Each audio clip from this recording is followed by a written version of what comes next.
Genesis 18. The Lord appeared to Abraham near the great trees of Mamre while he was sitting at the entrance to his tent in the heat of the day. Abraham looked up and saw 3 men standing nearby. When he saw them, he hurried from the entrance of his tent to meet them and bowed low to the ground. He said, "If I have found favor in your eyes, my Lord, do not pass your servant by. Let a little water be brought, and then you may all wash your feet and rest under this tree. Let me get you something to eat, so you can be refreshed, and then go on your way, now that you have come to your servant." "Very well," they answered. "Do as you say." So Abraham hurried into the tent to Sarah. "Quick," he said, "get 3 seahs of the finest flour, and knead it, and bake some bread." Then he ran to the herd, and selected a choice tender calf, and gave it to a servant who hurried to prepare it. He then brought some curds and milk, and the calf that had been prepared, and set these before them. While they ate, he stood near them under a tree. "Where is your wife, Sarah?" they asked him. "There, in the tent," he said. Then one of them said, "I will surely return to you about this time next year, and Sarah, your wife, will have a son." Now Sarah was listening at the entrance to the tent, which was behind him. Abraham and Sarah were already very old, and Sarah was past the age of childbearing. So Sarah laughed to herself as she thought, "After I am worn out, and my Lord is old, will I now have this pleasure?" Then the Lord said to Abraham, "Why did Sarah laugh and say, 'Will I really have a child now that I'm old?' Is anything too hard for the Lord? I will return to you at the appointed time next year, and Sarah will have a son." Sarah was afraid, so she lied and said, "I did not laugh." But he said, "Yes, you did laugh." When the men got up to leave, they looked down toward Sodom, and Abraham walked along with them to see them on their way.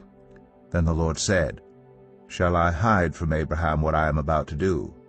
Abraham will surely become a great and powerful nation, and all nations on earth will be blessed through him. For I have chosen him so that he will direct his children and his household after him to keep the way of the Lord by doing what is right and just, so that the Lord will bring about for Abraham what he has promised him." Then the Lord said, "The outcry against Sodom and Gomorrah is so great, and their sin so grievous, that I will go down and see if what they have done is as bad as the outcry that has reached me. If not, I will know." The men turned away and went toward Sodom, but Abraham remained standing before the Lord. Then Abraham approached him and said, "Will you sweep away the righteous with the wicked?